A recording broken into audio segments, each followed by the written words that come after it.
In July 2023, Goldman Sachs sounded an alarm to sell the stocks of the commercial banks of China. Is China officially running out of money? Is it bleeding money faster than it can sew itself back up? In the midst of loans, defaulting companies, and risky lending, can the rural and commercial banks recoup whatever is left of them? Keep watching till the end to find out. The beginning of bank runs. In 2022, China had its first round of bank runs. It started in a small town in Henan, when 400,000 depositors found their accounts frozen. The total amount of money involved was over $6 billion. It all began in 3 rural villages and town banks, aka VTBs. Then, within a month, 3 more banks had similar issues, including 2 in another province called Anhui. Out of these 6 banks having problems, 5 of them had one major bank in common, called Zhuchang Rural Commercial Bank. These rural village and town banks make up most of China's banks, but they don't have much money compared to the big ones. Initially, China's leaders wanted these banks to help farmers and small businesses in rural areas. In 2006, the test drive for this idea happened in 6 places. Now, after more than 15 years, the total number of small and medium-sized banks has risen up to 1,651. Angry and upset about losing their hard-earned savings, the citizens broke out in protests. Social media and the internet worsened the problem as stories about the money loss went viral. This bank run not only created trust issues in the hearts of people, it was also a sign that more small and medium-sized banks might have a similar set of issues. As it turned out, these banks did have problems that went unnoticed for long. SMBs are numerous, but when it comes to managing risk, they don't have much of an appetite or strength. When the People's Bank of China, the central bank of the country, glanced at these SMBs, they came to a shocking discovery. 186 of these banks were at a high risk level. But that was not all. 103 of these banks were at an extremely high risk level. If we put it in simple words, almost 7.5% of these rural banks were in a lot of trouble, and there was no saying how much more trouble might have been hiding beneath the surface. Understanding the fragility of SMBs. One big problem that comes with opening up these banks is that they don't have a lot of money to keep things flowing. For starters, they cannot make much profit, which means they can't save enough money to help themselves. But why can't they just get money from other corporations? That's because even getting money from other places is difficult because they're not big or trusted enough. However, they used a trick, teaming up with online banking platforms whose platforms promised a big return to people on the money they deposited in the banks. Yet that was not the issue. The real problem was these banks couldn't possibly have given a lot in returns, so they were indulging in fraud and corruption. But it brought in a good amount of money, and when we say good, we mean good. By the end of 2020, many of these small banks had gotten around $81 billion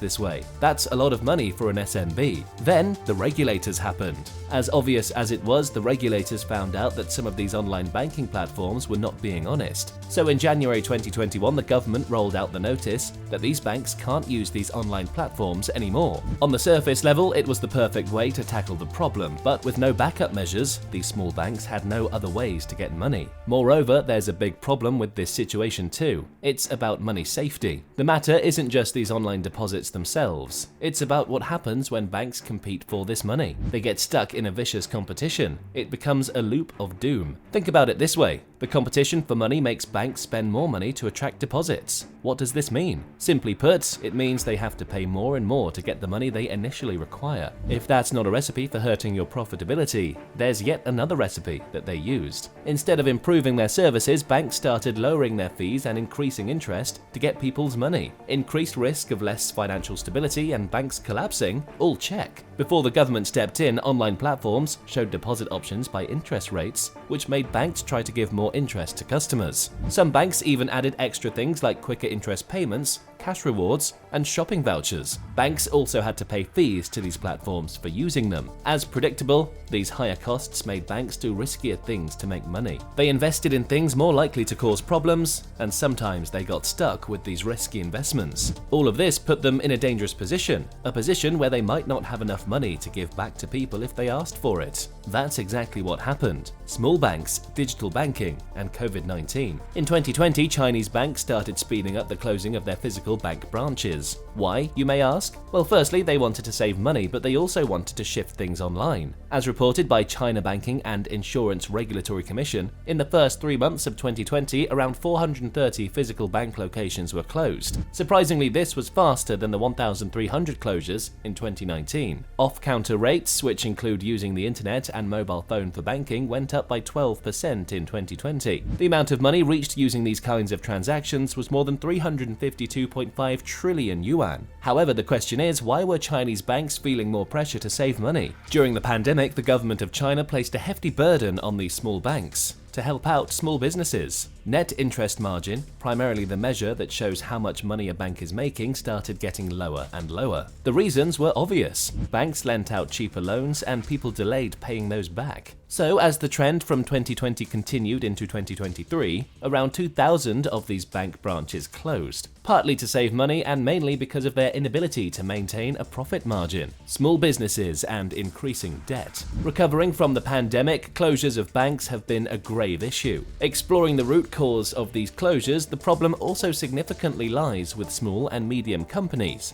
Given that these smaller companies are important because they contribute to the economy, the Chinese government discussed lending them a hand in January 2023. However, they're still losing money at the speed of light. Production, orders, or even their revenue has dropped. Even before the pandemic, these small companies were not doing great. When the pandemic hit, things took a turn for the worse. A survey showed that 85% of these companies didn't have enough money to last 3 months if they stopped working. Loans were a big problem. Loans still are a big problem. Now, to keep working as the government wants, these companies are borrowing more money. They are resorting to extreme measures, out of which one is shadow banking. It is a form of off-balance sheet funding for China's industrial complex. More importantly, riskier loans are increasing, setting up a way for more bank defaults. In February 2023, the government made new rules for banks to manage risks better. But just having rules might not be enough. The banks need to do something to fix problems: non-performing loans and high debt. One other big worry for Chinese banks is the rise in non-performing loans. Basically, these are the loans that borrowers struggle to repay. Why has this become a headache for the banks? The primary cause of concern here is that these banks have exposure to local government financing vehicles, or LGFVs.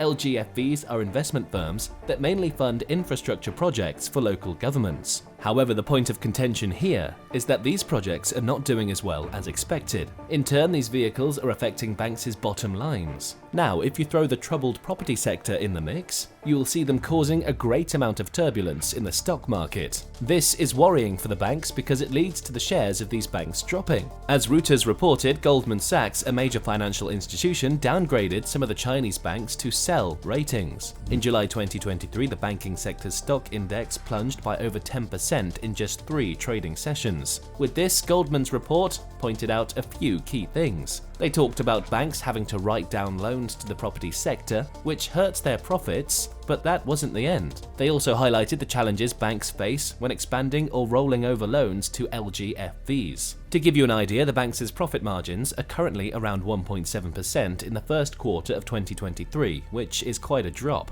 Also, the stock prices of these banks when compared to the earnings are now about half of what they were in 2018. Goldman Sachs even downgraded some banks like the Agricultural Bank of China and Industrial and Commercial Bank of China to sell ratings. For what reasons? From Goldman Sachs' perspective, the banks might face further challenges as local government debt eats into their profits, which will possibly affect dividend payouts. Now, not everyone is on the same page about these concerns. Some people believe that Goldman's report might be a bit too pessimistic and that there's a bit of a misunderstanding, but that doesn't change the reality. The Chinese banking sector is dipping and it will continue to dip unless something changes. Moving forward. There's a bit of a silver lining though. Experts seem to agree that while there's a risk of some trouble stemming from the huge pile of debt from LGFVs, which stands at a staggering $13 trillion, the likelihood of a full-blown crisis is relatively low. However, these banks will still feel the pinch of increasing non-performing loans and decreasing returns. Overall, while there are valid concerns about Chinese banks facing some bumps in the road,